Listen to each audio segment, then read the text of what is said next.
You know, the funny thing about this movie is the one thing I think of whenever I see the title of this film is Hot Shots Part 2, where Charlie Sheen and Martin Sheen are passing by and go, I loved you in Wall Street.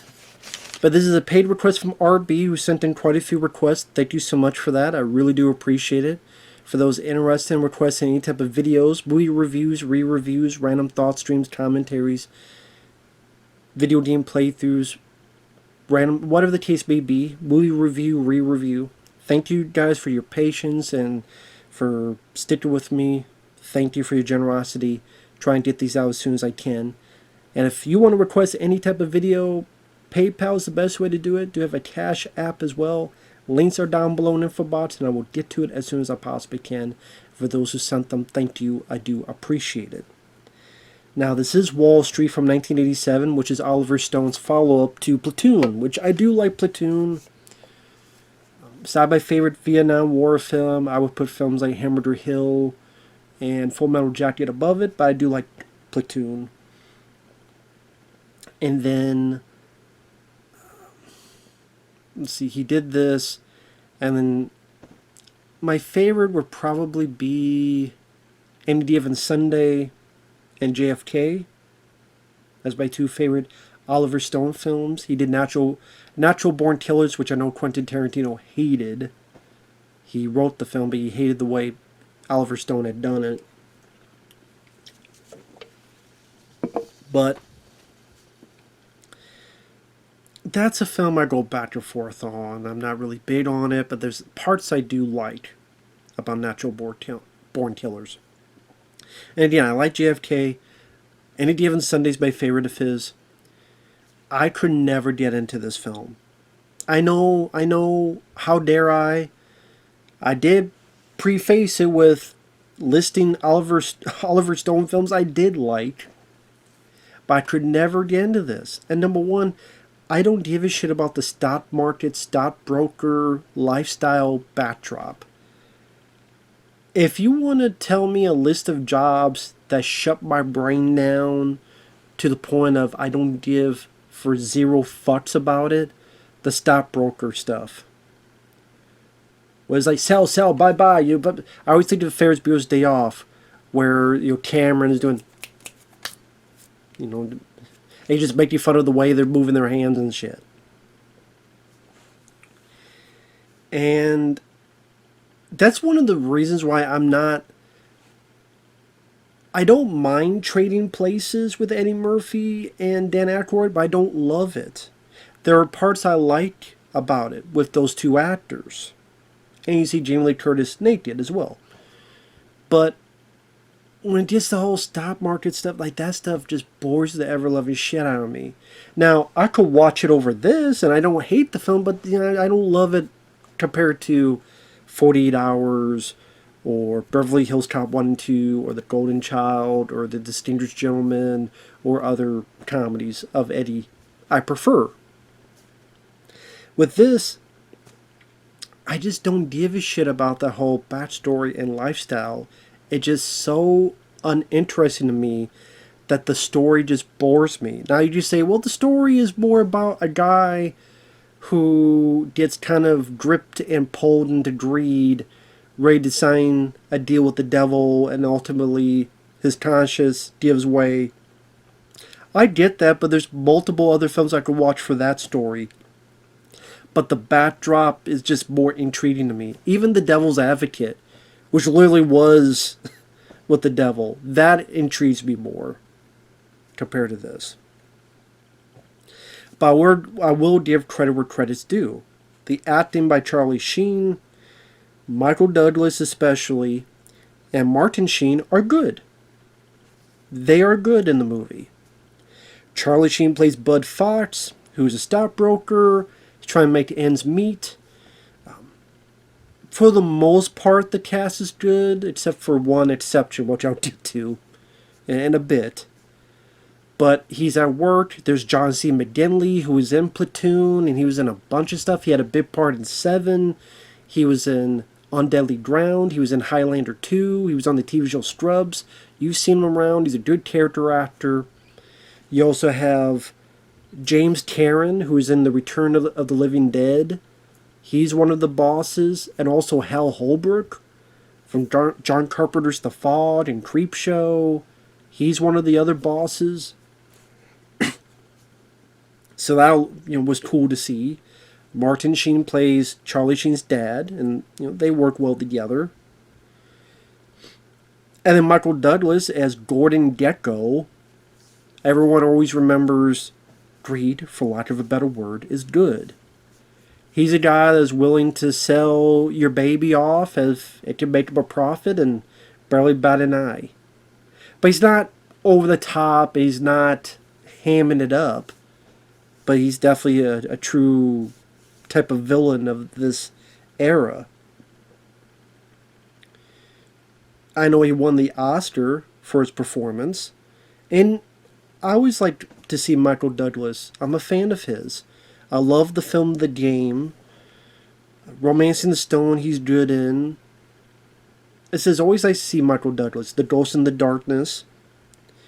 And he does a really good job. I'm trying to remember, there was another actor that they were thinking of, and I'm trying to remember what it was, who it was. I can't remember now. It was on the tip of my tongue, but there was another. Richard Gere. I think Oliver Stone wanted Richard Gere, and it didn't pan out. And maybe some other people. At least I think it was for the Michael Douglas part. Or was it for the Charlie Sheen part? I want to say it was for Michael Douglas part. At one point, whatever the case. But Michael Douglas, he was the right choice for the role. And then later he would be in Fatal Attraction, Basic Instinct, Disclosure, which I actually like Disclosure the best of those three. I know it's not a popular opinion, but Disclosure, despite the weird VR thing in the third act, I do quite like Disclosure. I don't know, maybe the VR thing kind of just so goofy it made me laugh. It was kind of fun, even though it's silly. Going off tangent. And the story, like I said, Charlie Sheen's this young stockbroker. He keeps calling Gordon Gekko over and over again until eventually Michael Douglas likes the guy's persistence. You come on in. Charlie Sheen gives these ideas. Michael Douglas not impressed. But then he has a little bit of info because his dad, Martin Sheen, is the leader of the maintenance workers union for this company.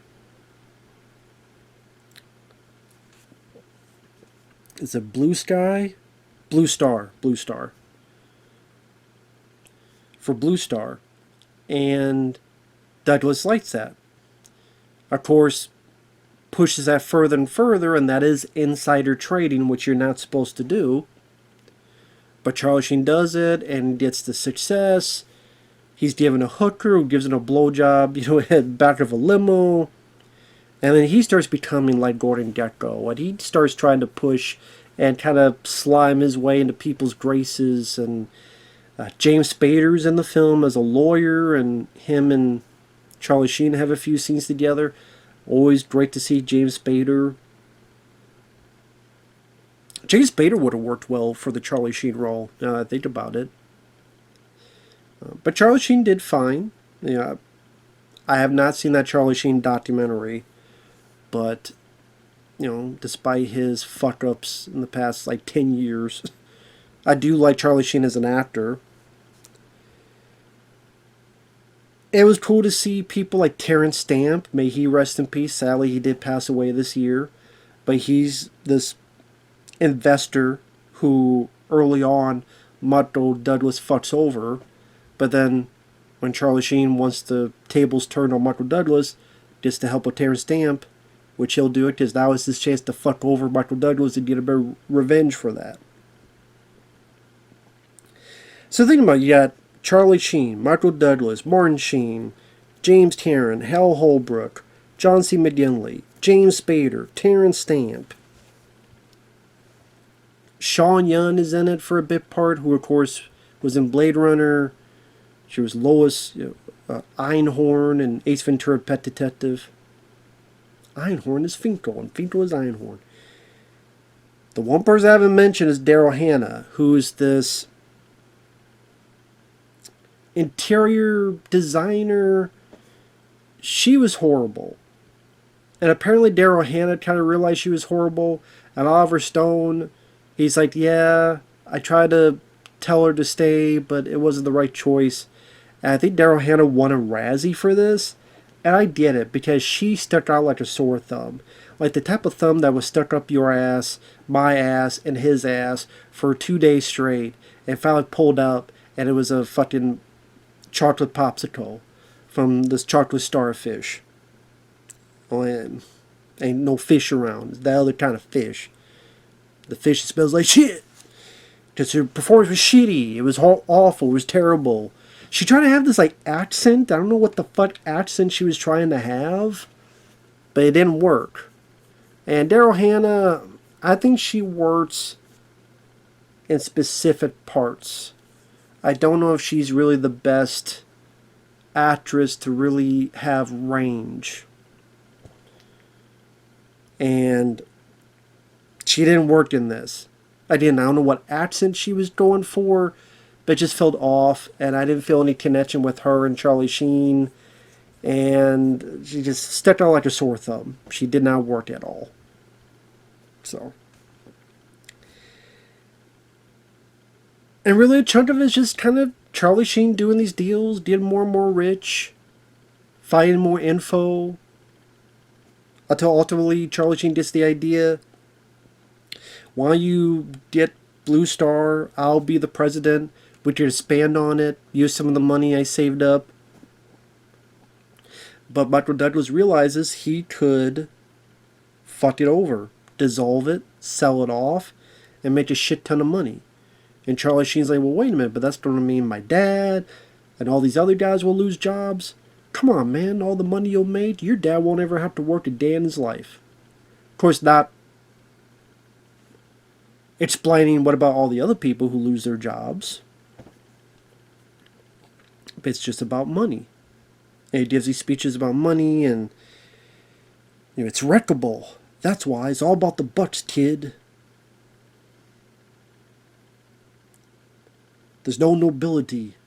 What was it? There's no nobility in poverty anymore. You need to be rich enough not to waste time.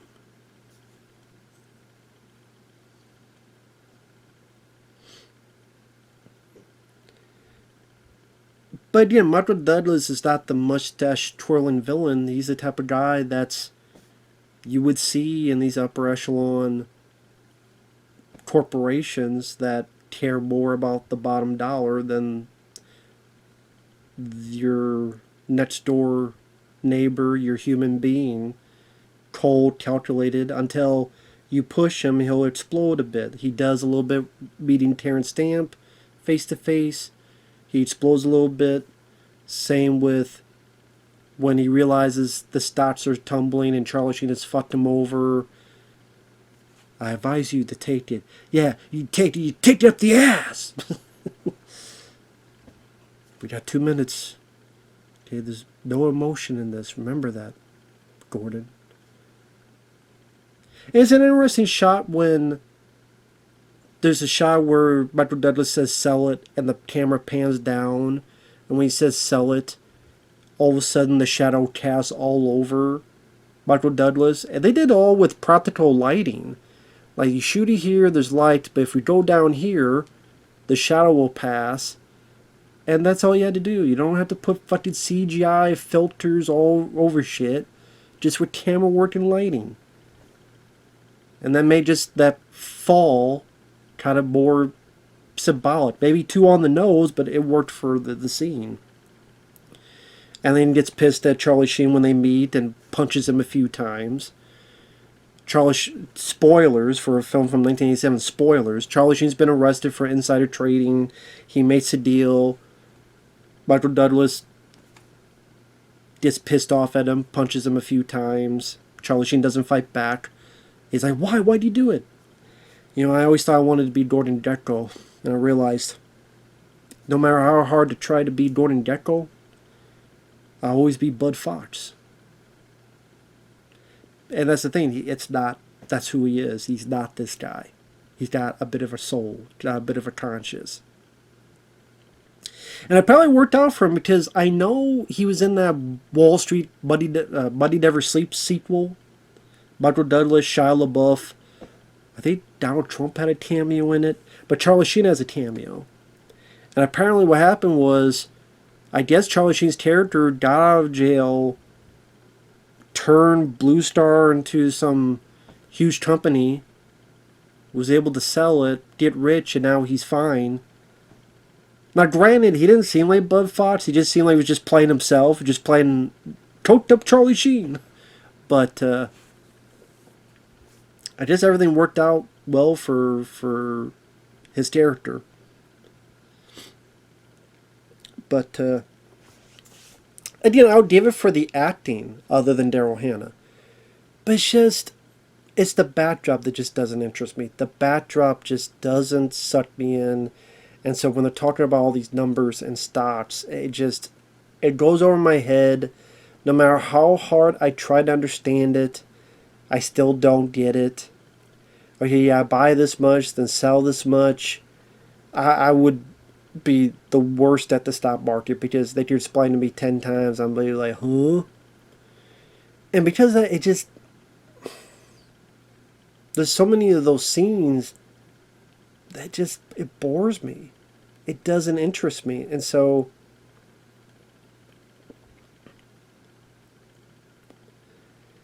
and that on top of the Daryl Hannah stuff, because I don't think her and Charlie Sheen had chemistry with each other. So that love story, but then she doesn't want to turn on Michael Douglas, so it doesn't go anywhere anyway.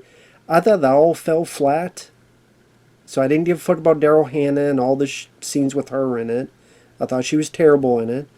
I don't give a shit about the backdrop of the story. And so if I want to see about a guy trying to corrupt a younger or rookie guy, there's multiple other movies I could watch that just intrigue me more. And even The Devil's Advocate being one of them, among other movies. So that's just the way I look at it. It's not an awful movie. It's not a bad movie. It's not. It's just not my cup of tea. And JFK, Any Given Sunday even, those are more what I'm into. So with that said, thanks for watching. Take care. We will see you in the next video. Bye-bye for now.